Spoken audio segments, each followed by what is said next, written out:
देखो future indefinite समाप्त हो गया। अब क्या है? Future continuous tense. Future continuous tense क्या होता है? फ्यूचर कंटिन्यूअस किससे कहते हैं? This shows that an action or work is going on in the future. यह दिखाता है, दिस शोज दैट, यह दिखाता है, कौन दिखाता है?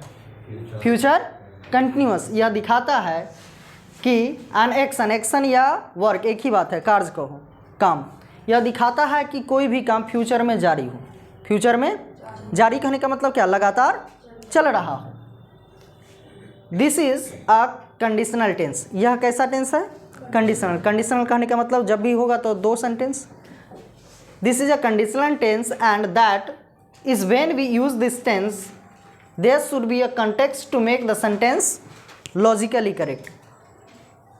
जब हम इस टेंस का यूज करते हैं तो इसे लॉजिकली करेक्ट करने के लिए, किसे? फ्यूचर कंटिन्यूअस को लॉजिकली करेक्ट करने के लिए इसमें एक सेंटेंस जोड़ना पड़ता है, क्योंकि जब भी यूज होगा तो डबल क्लाउज का होगा, डबल होगा। कंडीशनल है तो डबल होगा सेंटेंस। यानी ध्यान दो, फ्यूचर कंटिन्यूअस का जो स्ट्रक्चर होता है, सब्जेक्ट, शैल या will, be, verb four, remaining word.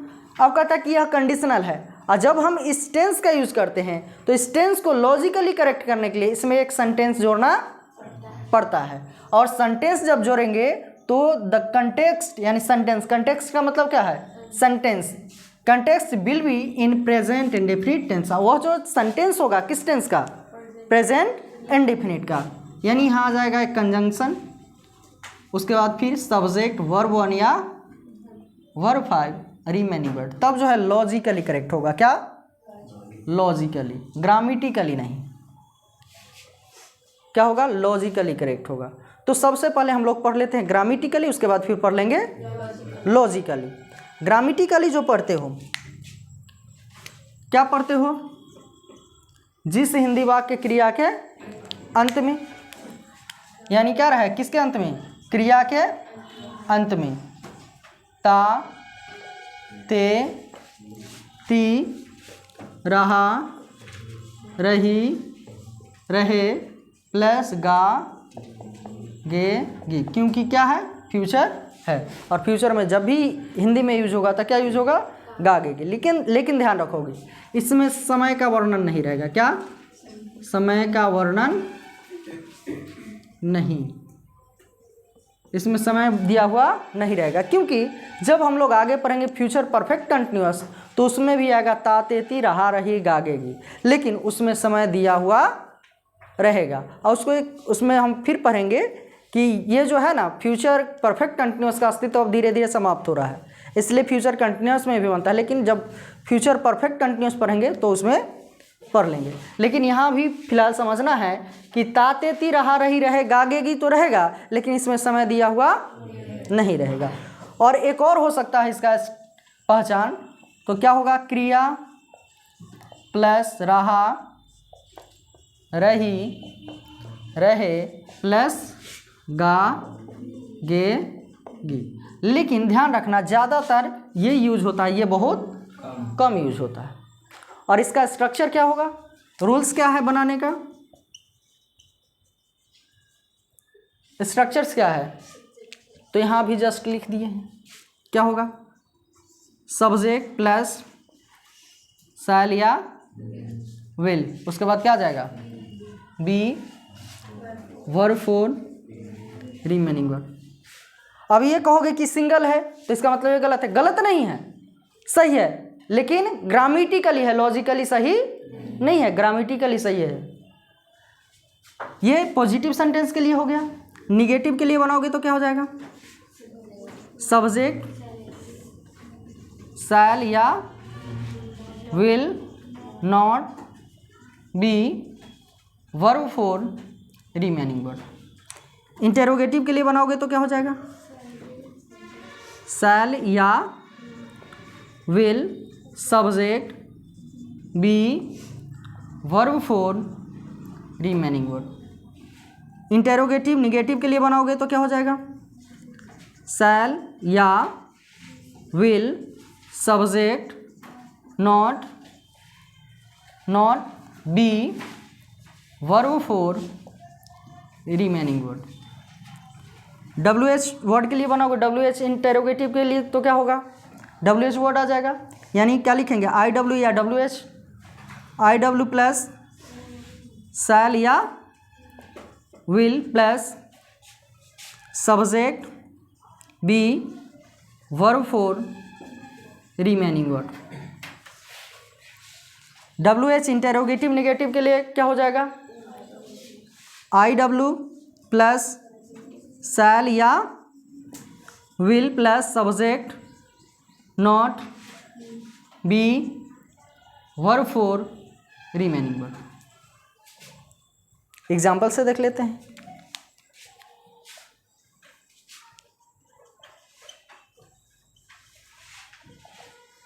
जैसे देखो, कह दे वह खेलता रहेगा। देखो वह खेलता रहेगा, क्या लिखे हैं, क्रिया। तो खेलना क्या हो गया, क्रिया। इसके अंत में क्या रहे, ता ते ती। तो सब एक साथ, तो ता ते ती सब एक साथ नहीं होगा, दो तीनों में से कोई एक यूज होगा। तो क्या है, ता, फिर रहा रही रहे, तो रहे, गा गे गीता गा आ गया। अब ध्यान दो, इसका स्ट्रक्चर क्या है, ट्रांसलेट करेंगे तो इसके लिए रूल्स क्या है। सबसे पहले क्या है यहाँ, सब्जेक्ट। तो इसमें सब्जेक्ट क्या है, वह, तो क्या हो जाएगा, ही।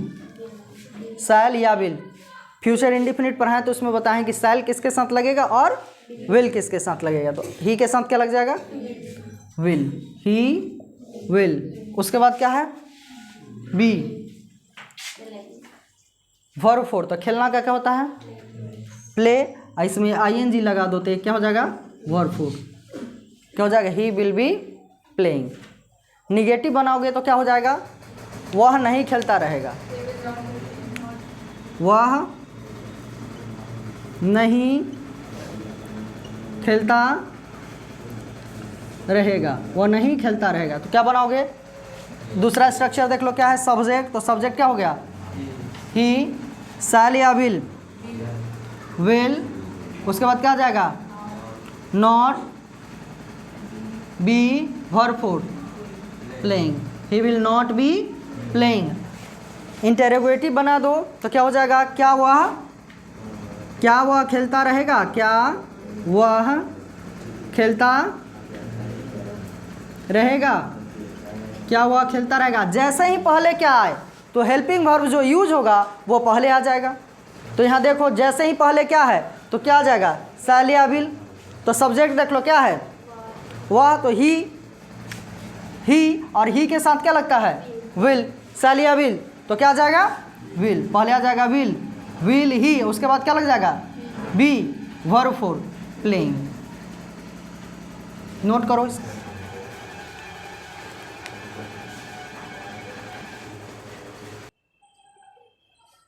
तो आप लोग स्ट्रक्चर से 6 तरीके से इस ट्रांसलेशन को ट्रांसलेट करते हैं। मैंने 3 बना दिया, आप लोग 3 स्ट्रक्चर से बना सकते हैं। अब देखिए, लॉजिकली करेक्ट करने के लिए क्या करना पड़ता है, सब्जेक्ट शैल या will be verb for. Logically correct करने के लिए इसमें सेंटेंस जोड़ना पड़ता है। वो सेंटेंस किस टेंस का होगा, प्रेजेंट इंडिफिनिट। तो इसके पहले आ जाएगा कंजंक्शन, सब्जेक्ट वर्ब 1 या वर्ब 5 रिमेनिंग वर्ड। अब इसको आप पहले इधर, इसको पहले और इसको बाद में। लेकिन कंजंक्शन जब भी यूज होगा तो प्रेजेंट इंडिफिनिट के साथ ही यूज होगा। और नेक्स्ट जो सेंटेंस वो फ्यूचर कंटिन्यूअस टेंस आ जाएगा। जैसे एग्जांपल्स देखिए, क्या है, जब तुम घर जाओगे तो तुम्हारा भाई खेलता रहेगा। जब तुम घर जाओगे तो तुम्हारा भाई खेलता रहेगा।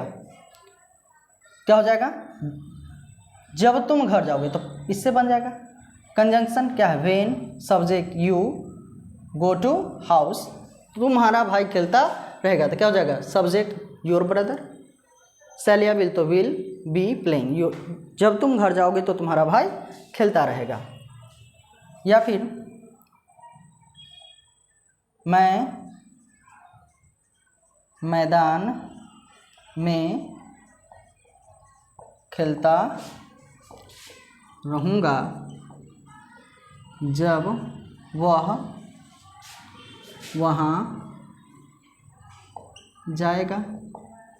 तो क्या बन जाएगा, देखिए इससे बन जाएगा सब्जेक्ट। देखिए मैं मैदान में खेलता रहूँगा तो आई शैल बी